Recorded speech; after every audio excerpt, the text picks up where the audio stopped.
Well, we knew that for a while Israel was probably going to be retaliating for that attack early Sunday morning in Israel, an unprecedented direct attack by the Iranians with cruise missiles, ballistic missiles, and drones, over 300 in total. Now, the question was always going to be, what was Israel going to attack? How extensive would that response be, and what would the target be? And it seems, based on what's been coming out, Israel, on the one hand, is holding by what I would call a policy of ambiguity. It's neither confirming nor denying that it was involved in a strike against Iran early this morning, but it's also not saying anything about what that target was. And the Iranians are also staying a bit mum about the nature and scope of the strike.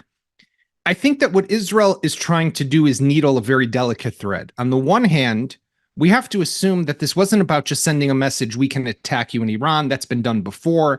That's nothing new. The Iranians know that. So this has to be important enough of a target to deter the Iranians and get a message across that what they did is not tolerable. But on the other hand, not too big and not too important that the Iranians will feel that they need to be drawn in to a wider and more extensive conflict with Israel.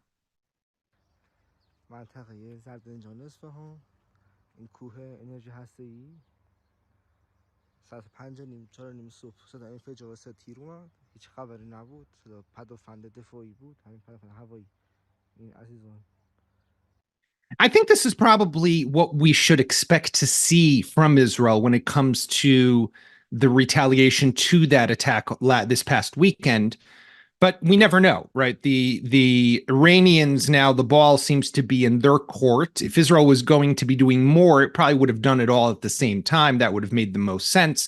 There's no reason to scale this response.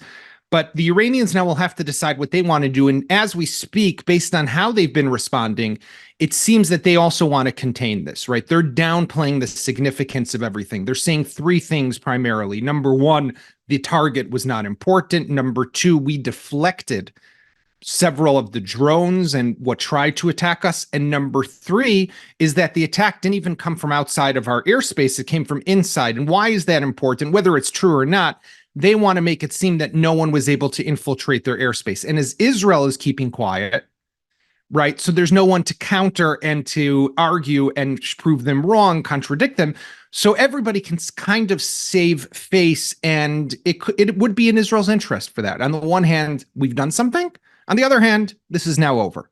If it was, and assuming the Iranians are describing with accuracy what happens, which our default should always be that they are not, because they are an oppressive, violent regime that lies as their default.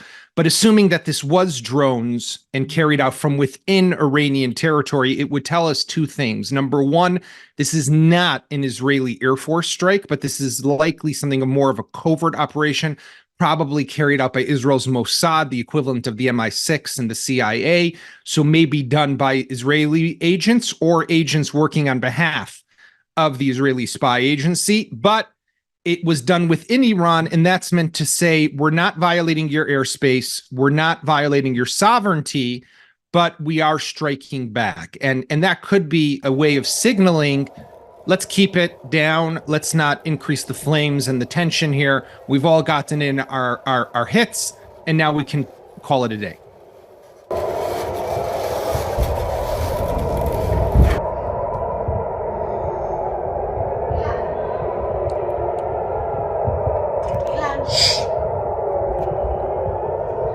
I think it's possible. I mean, look, the Americans have long, since October 7th, right? Since Israel was attacked in that violent Hamas massacre on October 7th, the American policy has always been the same. Keep this conflict isolated, limited, and focused on Gaza.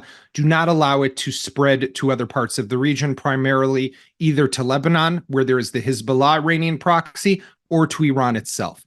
For the Americans to strike such a deal, or it's not necessarily a deal, but basically to say to Israel, keep your response limited, and we will not come after or condemn or criticize, and we will provide you with the diplomatic cover and a continued supply of weapons as you require for the Rafah operation, that wouldn't be a bad deal necessarily for Israel. So if it was really able to, on the one hand, send this message now to the Iranians, and on the other hand, keep the Americans on their side for the Rafah operation, which I would have predicted would have happened anyhow with U.S. support or without U.S. support, I'd say it's not a bad day for the Israeli government. That's a pretty impressive result. I've long believed, and I think that this is something of a prevalent assessment within the Israeli defense establishment. Iran is something of a paper tiger. They do have capabilities. We shouldn't underestimate them. They can cause damage. They were able to launch hundreds of cruise missiles and drones and ballistic missiles at Israel. 99% of them were intercepted.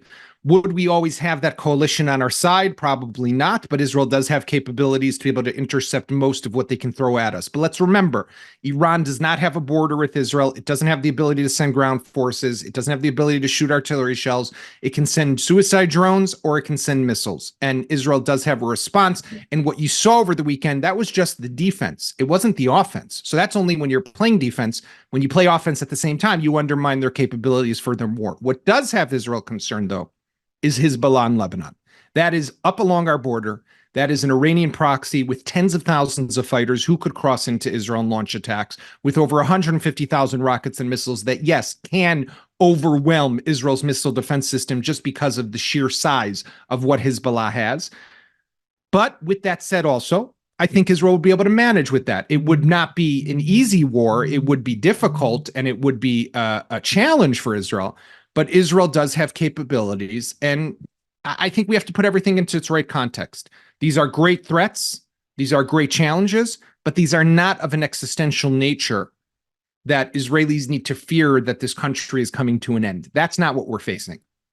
I mean, that's been in the cards, unfortunately, since the beginning of this conflict in Gaza, when Hezbollah decided to begin attacking Israel every single day. We just saw this week 18 Israeli soldiers on the Israeli side of the border, some of them severely wounded in a multifaceted attack, including anti-tank missiles and suicide drones launched by Hezbollah. Hezbollah, since October 8th, has pretty much launched close to 5,000 rockets into Israel. That's not normal. Right. And this is being done at the direction of Iran. This is being done out of solidarity, as they claim, at least in Lebanon, with their brothers in arms in the Gaza Strip, aka Hamas. Israel is trying to contain that. Israel has decided not to go to that war with Hezbollah in Lebanon. And we're kicking the can down the road. I mean, this is a threat of a greater magnitude than what we face in Gaza. And it's hard to imagine that one day Hezbollah just lays down its arms and says, we're done. So when this will happen, I hope it won't happen. But I think we also have to recognize that after October 7th, policies of containment don't work, right? You can't just keep your enemy and pretend that they're not really there when they're right up along your border and they're plotting how to kill you. So Israel one day might have to confront the Hezbollah enemy on the Lebanon border.